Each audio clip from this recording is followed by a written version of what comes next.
En ek kyk by die tyd weet jy dat daar 'n verkiesing voor die einde van die maand is, maar het jy geweet dat jy moet voorberei vir die verkiesing? Jy kan nie daar aankom onvoorbereid en dan lyk jy soos een of ander agtergeblewene wat weet agter die bult gelos is nie. Nee, jy is een van 27.7 miljoen stemgeregtigdes. So die wat stem, besluit vir kleredrag. Trek lekker neutraal aan, jy weet. As jy nou motiewe moet dra, maak dit goed soos blomme, kakkerlakke of kameelperde.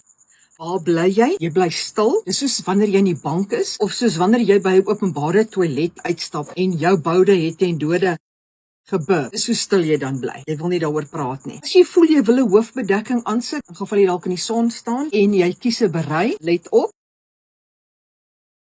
Sit net asseblief die berei reg op. Laat hy nou nie so punt staan, jy weet, soos 'n gemifte Kerskoek teen Valentynsdag nie. Hy moet eerder so lyk.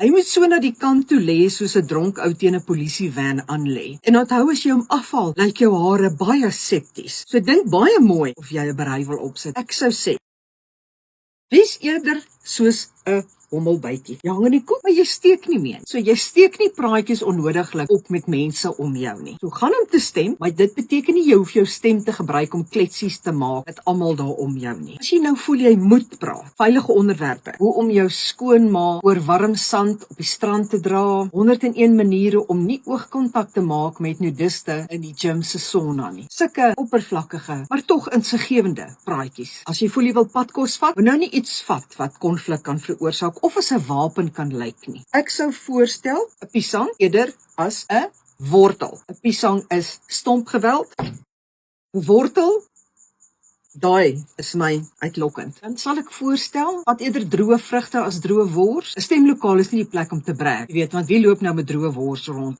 Moenie brek. Dis nie die plek om dit te doen nie. Skoene. Vermy daai kakkerlak in die hoek, doodskop skoene, daai skerpunt skoene, want hulle gaan vir jou tone druk soos 'n samosa. Samosa seertone dan aan die einde van die dag. Ek sal ook aanbeveel om Crocs te vermy. Okay, vir al die mans, want onthou daar is nou eerste maal stemmers. Hulle is nou net so uit die tienerfase uit. So hulle gaan 'n gemoedsbekakking hê as jy saam met hulle gaan met Crocs. Hulle vat dit nooit goed nie. Donkerbril, altyd hoogs aan te beveel. Jy wil nie oogkontak maak nie en dit is nie nodig dat mense sien waar jy kyk of vir wie jy kyk. Moet ook geen oogkontak maak oor die polisie nie. Stemdag is op 'n Woensdag. As hulle nou vir jou vererg, gaan hulle vir jou in die selle toesluit tot Maandag. Baie lank. En dan is jou padkossies reeds gedaan. Ag, maar gaan stem asseblief man, weet jy, dis die enigste tyd wat daai kruisie iets meer beteken as net 'n swentjie. Want jy weet ons moet altyd exhou, swentjies en drukkies. Maar as mens stem, is daai kruisie marks the spot. So gee ek ook 'n kans en gaan stem. Gegroet van Matie.